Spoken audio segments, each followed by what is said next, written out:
আমাদের সকলের জীবনের গাড়ি কিন্তু এগোতে থাকে একইভাবে, কিন্তু কতবার এমন হয়েছে বলুন তো যে নানান সম্ভাবনা নিয়ে আপনি বারবার ভেবেছেন। এমনই এক গল্প বলতে 28শে ফেব্রুয়ারি মুক্তি পাচ্ছে ধ্রুবর আশ্চর্য জীবন। আর আজ আমি সংযুক্ত চলে এসেছি সেই ছবিরই মিউজিক ও ট্রেলার লঞ্চে। আসুন আপনাদের ঘুরে দেখাই কি হচ্ছে আজ এখানে, এবং তার পাশাপাশি কথা বলিনি এখানে উপস্থিত কলাকুশলীদের সাথেও।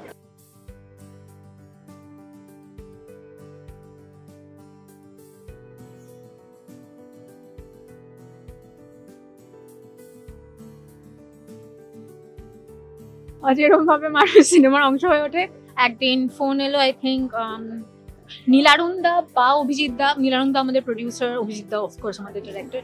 কেউ একজন ফোন করে বলেছিল তোর কাজ আমাদের খুব ভালো লাগে, এই সিনেমাটা করবি। তো একদিন আমি নীলারুণ দার সঙ্গে প্রথম দেখা করি, তারপরে অভিজিৎ দার সঙ্গে দেখা করি। অভিজিৎ দা তখনও গল্পটা পুরো স্ক্রিপ্টটা ছিল না, যতটুকুনি স্ক্রিপ্ট শুনি আমার খুব ভালো লাগে। তো আমি বলি যে হ্যাঁ, স্পেশালি মানে নীলারুণ দা আর অভিজিৎ দার সঙ্গে আমার কাজ করার বেশি ইন্টারেস্ট ছিল, because it was very nice.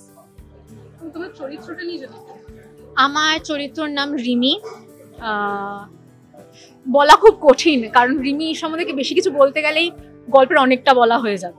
তো সেইটা, আমার চরিত্রের অনেক রূপ আছে, সেটাই আমি এটুকুনি বলতে পারি। তো সিনেমাটা দেখতে হবে সিনেমা হলে গিয়ে, তাহলে রিমি সম্বন্ধে আরো বেশি জানা যাবে।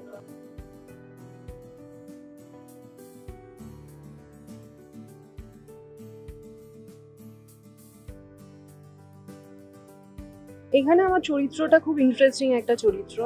আমার চরিত্রটার নাম হলো ফিরোজা, এবং এই চরিত্রটা নিয়ে এখন বিশেষ কিছু বলবো না। একটা শহুরে একটা ভীষণ স্মার্ট একটা মেয়ে, এবং খুব ইন্টারেস্টিং একটা ক্যারেক্টার। প্রথমে যখন অভিজিৎদা গল্পটা শুনিয়েছিল, বিশেষত চরিত্রটা যখন শুনিয়েছিল, একটু ভয় লেগেছিল, ভেবেছিলাম পারবো কিনা। তারপর যেহেতু আমি মঞ্চে অভিনয় করি এবং দীর্ঘদিন আমি মঞ্চে অভিনয় করেছি, এখনো করি, বড় পর্দা এটা আমার প্রথম। তো একটা ভয় লাগছিল, কিন্তু যখন আমি দেখলাম শেষে, ব্যাপারটা মোটামুটি একটা জায়গায় দাঁড়িয়ে গেছে। মঞ্চে অভিনয় করলে তো লাইভ দর্শকের সামনে অভিনয়টা হচ্ছে, কিন্তু শুটিং করাটা মানে লাইভ তো সেটা যায় না। তো সেই এক্সপিরিয়েন্সটা কেমন ছিল, বা এই ট্রানজিশনটা তোমার জন্য কেমন ছিল? আসলে অভিনয়ের মঞ্চ আর ক্যামেরা ওরকম আলাদা কিছু হয় না। অভিনয়টা অভিনয়ই হয়, এইটুকু আমি বুঝেছি। আর প্রথম দিকে হ্যাঁ একটা তো একটুখানি তো অসুবিধা হচ্ছিল, কিন্তু অভিজিৎদার গাইডেন্স বা আমি একটু সেটা নিয়ে একটু দেখেছিলাম যে কিভাবে কি করা যেতে পারে অভিনয়টাকে নিয়ে। তো খুব অসুবিধা হয়নি, খুব অসুবিধা হয়নি, যতটা ভেবেছিলাম হবে তো সেই অনুযায়ী খুব একটা হয়। এবং দর্শকদের উদ্দেশ্যে কি বলবো? সিনেমাটা দেখুন, এরকম সিনেমা বাংলায় হয়নি আগে, খুব আর কি হলফ করে বলতে পারি এরকম সিনেমা হয়নি, এই ধরনের গল্প হয়নি। এবং চারজন শিল্পীকে এভাবে ট্রিবিউট দেওয়া, সেটাও একটা বড় বিষয়। দেখুন, আপনারা না দেখলে আমাদের করাটা বৃথা হয়ে যাবে, দেখুন।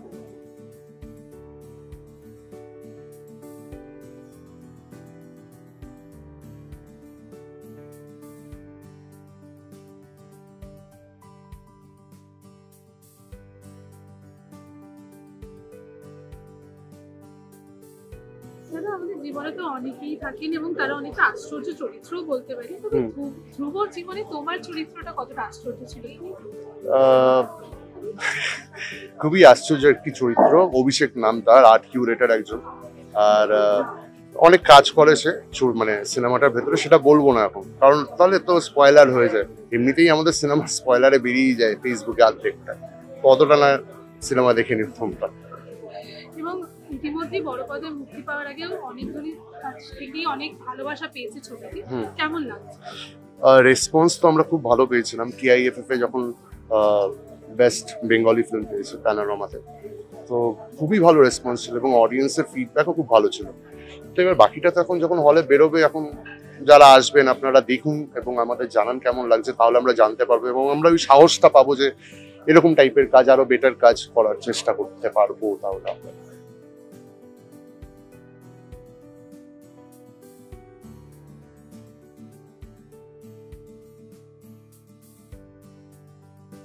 হাই, দিস ইজ প্রেরণা অ্যান্ড তোমরা আমাকে কন্টেন্ট ক্রিয়েটার হিসেবে দেখেছো এতদিন, বাট আমার first movie 28th of February আসছে অ্যান্ড দ্যাট ইজ ধ্রুবর আশ্চর্য জীবন। আমি তো প্রচুর আনন্দ করে কাজ করেছি, মানে অভিজিৎদার সাথে। আর সব থেকে মজার বিষয় হচ্ছে আমি প্রথমে জানতাম না এটা একটা মুভি, আমি স্ক্রিপ্ট শুনে হ্যাঁ বলে দিয়েছিলাম, because this is the movie যেই মুভিটার প্রথমবার বাংলা সিনেমায় মাল্টিভার্স দেখানো হয়েছে। অ্যান্ড যারা সবসময় বলে এসছে যে আমরা একটু অন্যরকমের মুভি দেখতে পছন্দ করি, this movie is for you guys. আর এই মুভিটা প্রচুর চর্চিত একটা মুভি, অনেক সম্মান পেয়েছে, অনেক অ্যাওয়ার্ডস পেয়েছে। প্লিজ তোমরা দেখো আর আমাদের জানিও কেমন লেগেছে।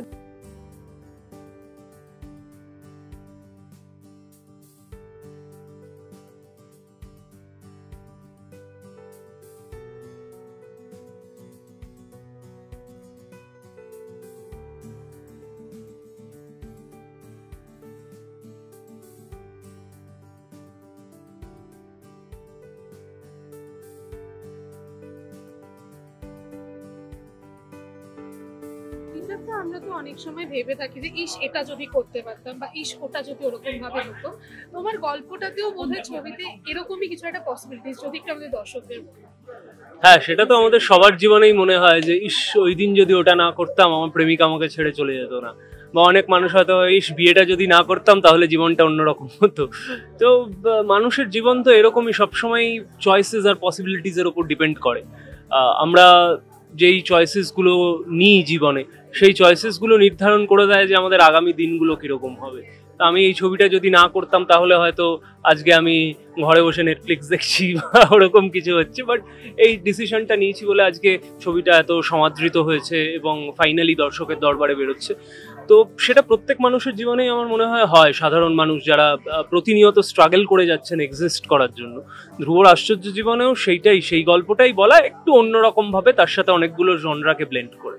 তুমি শুরুতেই বললে যে প্রেমের ক্ষেত্রে আমরা সেটা যদি হতো বলতাম, তো ধ্রুব কি প্রেমের জন্যই পসিবিলিটিস গুলো বেছে নিয়েছিল নাকি অন্য কোনো কথা? একদমই তাই, কারণ ধ্রুবর আশ্চর্য জীবন লোকে যারা দেখছেন ট্রেলার বা টিজার যারা দেখেছেন তারা অলরেডি সাইফাই, ক্রাইম ড্রামা এইসব নিয়ে অনেক কথা বলছে, কিন্তু ধ্রুবর আশ্চর্য জীবন কিন্তু একটি প্রেমের ছবি। কারণ ধ্রুবর জীবনে যে চয়েসেসগুলো নিচ্ছে, সেই চয়েসেসগুলো বা নিচ্ছে না, সেগুলো কিন্তু সবটাই রিমির জন্য, যেই চরিত্রটা ঋতিকা করছে, তা রিমি তার প্রেমিকা, তার ছোটবেলার বান্ধবী, তার জন্য করছে।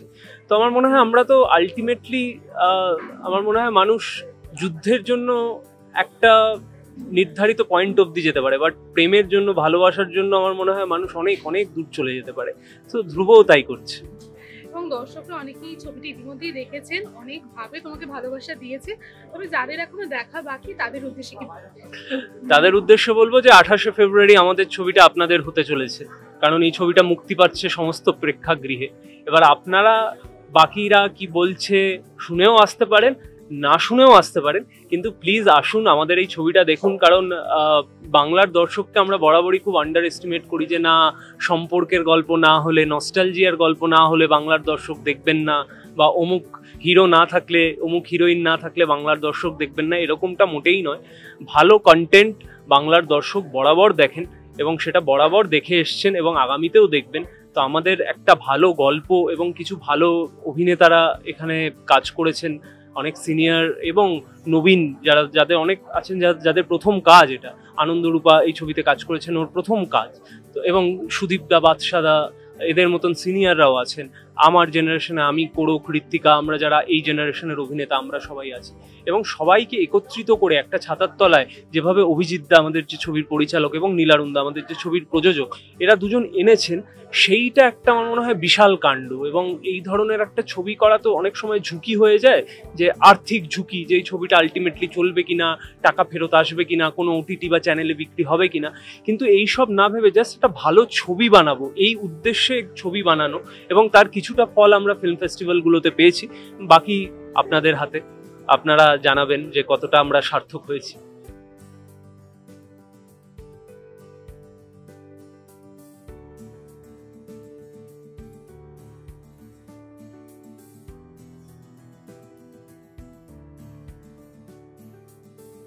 দেখা যায় আর কি, আমি একজন ইনভেস্টিগেটিং অফিসার, যে পুরো জিনিসটা তদন্ত করছি যে এক্স্যাক্টলি কি হচ্ছে সেই জায়গা থেকে, এবং ঋষভের যে চরিত্রটা তাকে গাইড করছে, ধ্রুব, ধ্রুবকে গাইড করছে। সো বাকিটা তো in the film interesting simple character, খুব মজা করে শুট করা হয়েছে। দর্শকদের উদ্দেশ্যে আমরা কি বলতে পারি? আমরা সবাই মিলে বলতে পারি, please come and watch the movie. Bangla ছবি ইজ লাইক এখন ফ্লাইং। এবছর ইউ সি কি ভালো ভালো ছবি বেরিয়েছে, কি ভালো ভালো রেজাল্ট করছে বাংলা ছবি। So I think people are coming to the hall to that institute to watch movies. So I'm very happy. এটা আরেকটা ভালো ছবি যেটা দর্শকরা পাবে।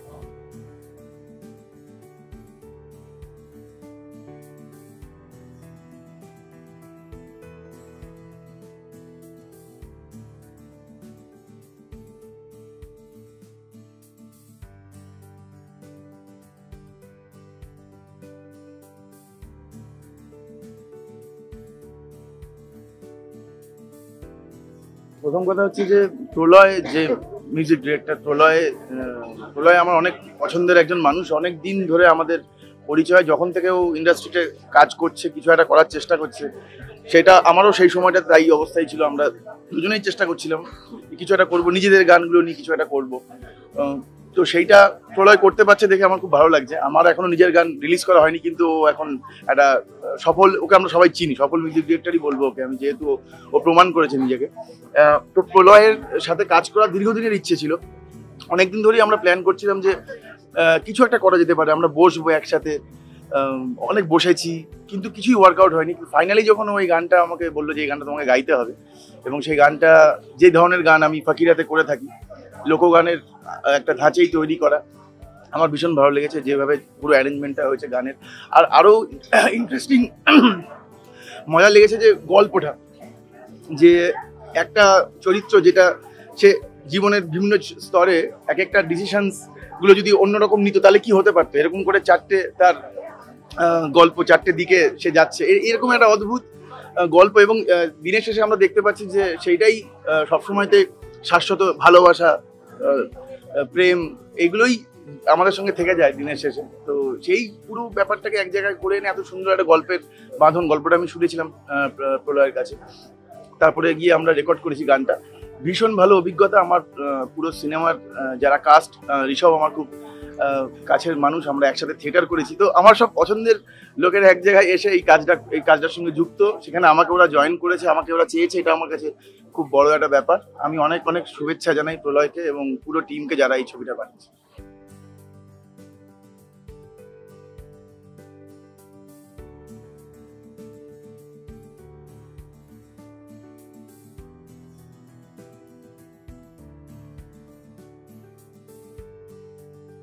আমার চরিত্রটার নাম হচ্ছে নন্দী, ধ্রুবর বন্ধু, খুবই কাছের বন্ধু, ছোটবেলার বন্ধু যেরকম হয়, কিন্তু ধ্রুব আর নন্দী মানুষ হিসেবে অনেকটাই আলাদা।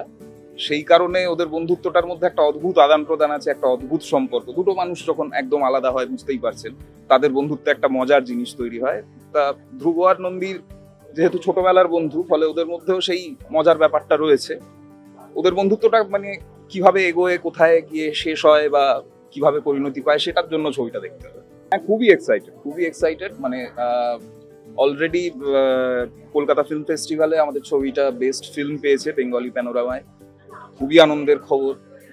আটলান্টা ইন্ডিয়ান ফিল্ম ফেস্টিভ্যালে Abhijit da best director award পেয়েছে। এনএবিসিতে অভিজিৎ দা এবং ঋষভ বেস্ট অ্যাক্টর হিসেবে, ঋষভ এবং অভিজিৎ দা বেস্ট ডিরেক্টর হিসেবে বেস্ট ফিল্ম পেয়েছি আমরা। তা এতগুলো সম্মান যখন একটা ছবির সঙ্গে জোড়ে, ফলে দায়িত্বটাও বেড়ে যায় আমাদের। আমরা খুব ছোট ছোট পায়ে প্রায় 1.5 বছর আগে ছবিটার কাজ শুরু করেছিলাম। অনেক কষ্ট করে সবাই মিলে, বন্ধু বান্ধব জুটিয়ে, মানে প্রায় একটা পরিবারের মতন আমরা ছবিটা বানিয়েছি। মানে আর 5টা ছবির থেকে আমরা এই ছবিটা অনেকটাই আমাদের মানে সন্তানের মতন আর কি। প্রায় মানে অনেক পরিশ্রম জড়িয়ে আছে, অনেক সুখের স্মৃতি জড়িয়ে আছে ছবিটার সঙ্গে। ফলে ছবিটা আসছে ফাইনালি দর্শকের কাছে, আমরা ভেরি ভেরি এক্সাইটেড। দেখুন, আমরা মানে কাজ করি, শিল্প করি, যাই করি, সেটা তো আলটিমেটলি মানুষের দেখার জন্যই করি। ফলে আমাদের এই পরিশ্রমগুলো আপনারা দেখলে তবেই সার্থকতা পায়।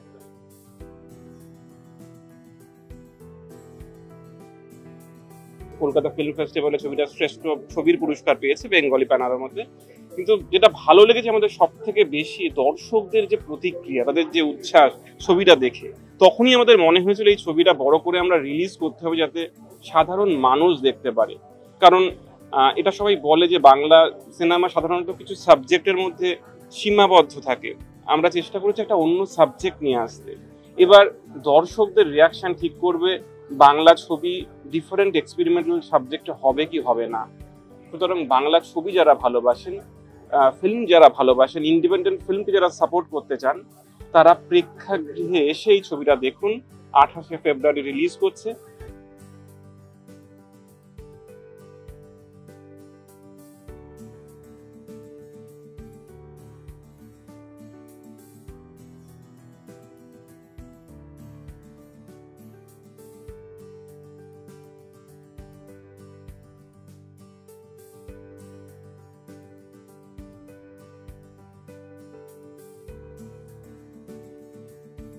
একেবারে অন্য ধাঁচের একটা বাঙালি গল্প বলতে আসছে ঋষভ বাসুর অভিনীত ছবি ধ্রুবর আশ্চর্য জীবন। আর সেই ছবিটি ট্রেলার ও মিউজিক লঞ্চের কিছু মুহূর্তই আপনারা দেখছিলেন আমাদের চ্যানেলে। আজকে ভিডিওটি আপনাদের কেমন লাগলো জানাতে ভুলবেন না আমাদের কমেন্ট সেকশনে। ক্যামেরায় রণদীপের সাথে আমি সংযুক্ত, এরকমই আরো ভিডিওস দেখার জন্য নজর রাখুন আমাদের চ্যানেলে।